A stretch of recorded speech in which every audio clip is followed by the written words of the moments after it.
mbokk yi on s'est beaucoup battu pour un projet. Ce projet boobu mooy sauver le Sénégal. Ce projet boobu mooy sauver le Sénégal.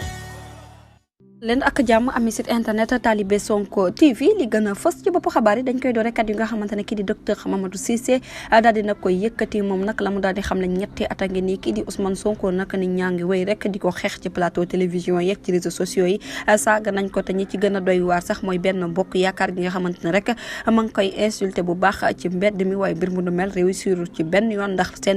seen sàkkuteef nekkul woon leen rek kii di Ousmane Sonko daal di échoué ci élection présidentielle yi nga xamante ne rek moom lañ ma ci atum 2024 mu nekkoon parti boo xamante ne rek administration politiciens yi nag ñoom ñoo ko daal di diriger lépp rek kii di Ousmane Sonko nag la ñu namoon xeeñ li di àq ak yelleefam waaye nag li nga xamante ne rek daal dina koy am ci ndam ñeel dossier bi nga xamante ne rek moom moo ko ñeel moom Ousmane Sonko ci jëmmi boppam naam taqal nañ ko façon taqal bu nekk rek daal di koy arrêté ba noppi rek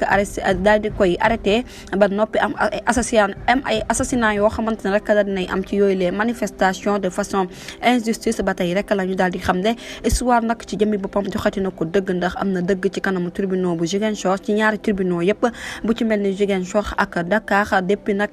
parrainage yi ba nagan rek ñi nga xamante ne rek ñoom ñoo nekk ci côté mandataire Ousmane Sonko ak ña koy layal rek ñu nga amal ab campagne boo xam ne bu mucc ayib la ndax jamono ji nag respecté nañ lépp loo xamante ne rek sañ-sañ la ci biir réew mi jaarale ko nag ci ministre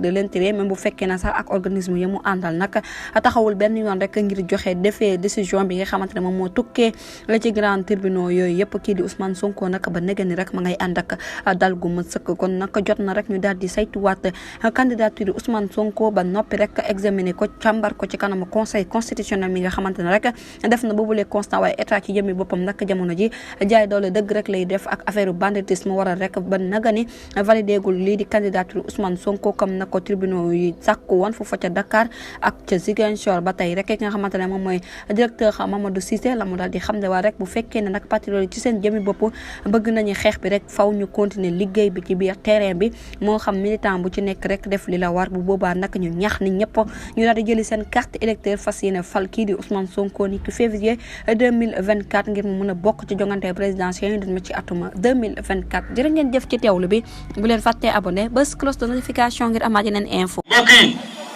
on s'est beaucoup battu pour un projet. Ce projet boobu mooy sauver le Sénégal. Ce projet boobu mooy sauver le Sénégal.